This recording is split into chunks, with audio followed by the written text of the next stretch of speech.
आपल्याला त्याच्याकडनं वस्तू विकत घ्यायचे म्हणून त्याची भाषा शिकू नका. का शिकताय? का मराठी शाळा बंद पडल्यात? इथूनच खरे हिरे जन्माला आले असते. पण हे सगळं राजकारणाच्या याच्यामध्ये सगळ्यांना सगळे डोळे झाक केले पाहिजे. मग ती खोपोली असो, प्रत्येक ठिकाणी, एक काय खोपोली पुरतच नाही, पण वर गेलेली जी लोक आहेत त्यांनी मराठा समाजाचे असतील तर बंधूंना त्या कळकळीचं विनंती आहे, त्याची डिग्री त्यांनी जरा बाहेर काढावी. त्या आमदार खासदार असू नाही तर खोपोलीतला सामान्य जनतेचा असू, एखाद्याकडे एखादं पद असेल त्यांनी ती 96 कुळी डिग्री पुसा. बघा माझ्याकडे डिग्री आहे 96 कुळीची, मला दुसऱ्याला हात दिलाच पाहिजे, माझ्या मराठ्याला उचललंच पाहिजे. अहो पाडणारे तर सगळेच असतात, पण पाडून हात देऊन उभा करण्याची ताकद ही मराठ्यातच असते. याला पाडला म्हणून मी मोठा, त्याला पाडला म्हणून मी मोठा, पाडून उभा करण्याची ताकद आहे तो मराठा.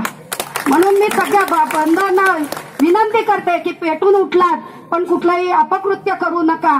आधीच आपल्याला सगळ्यांनी या सगळ्या भोवऱ्यात अडकून ठेवलेलं आणि गोल गोल गोल गोल राजकारण्यांनी फिरवलंय.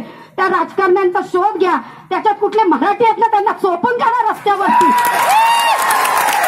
आणि आतापर्यंतची आंदोलन ही शांततेत झाली, ठिय्या आंदोलनाची झाली. ही 10% जनता उतरलेली आहे. माझ्या आया बहिणी अजून घरातच आहेत, त्या जर रस्त्यावर आल्या तर मला नाही वाटत हे आरक्षण मिळायचं बाकी राहील.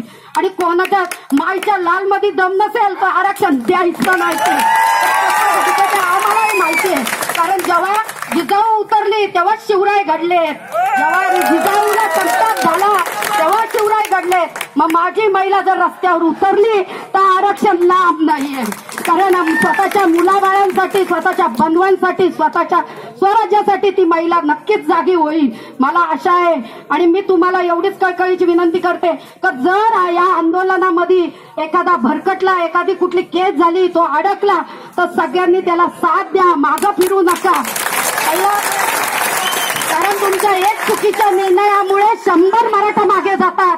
कारण मराठ्यांना माहिती आहे एवढंच घेऊन पळायचं आणि त्याचाच सगळ्यांनी फायदा घेतलेला आहे. जागे व्हा, झोपलेले जागे व्हा. कारण नेहमी आपल्याला कोणतरी झोपवतच आलंय. हा गेला का तो आपल्याला थोपटतो, तो गेला का तो थोपटतो. आपल्याला वाटतं सगळे आपलेच थोपटणारे, प्रेमाने थोपटतायत. प्रेमाने नाही, त्यांचं प्रेम ओळखून घ्या. आपल्या महाराष्ट्रात त्यांनी आपल्याला शून्य केलेलं आहे, शून्य. पण त्यांना शून्य, त्याच्या पुढे 1 लावून दाखवा का हा मराठा 10 आहे.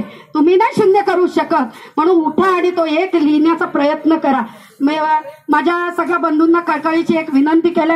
याच्यात एक उद्रेक होता आरक्षणाचा, बाकी काय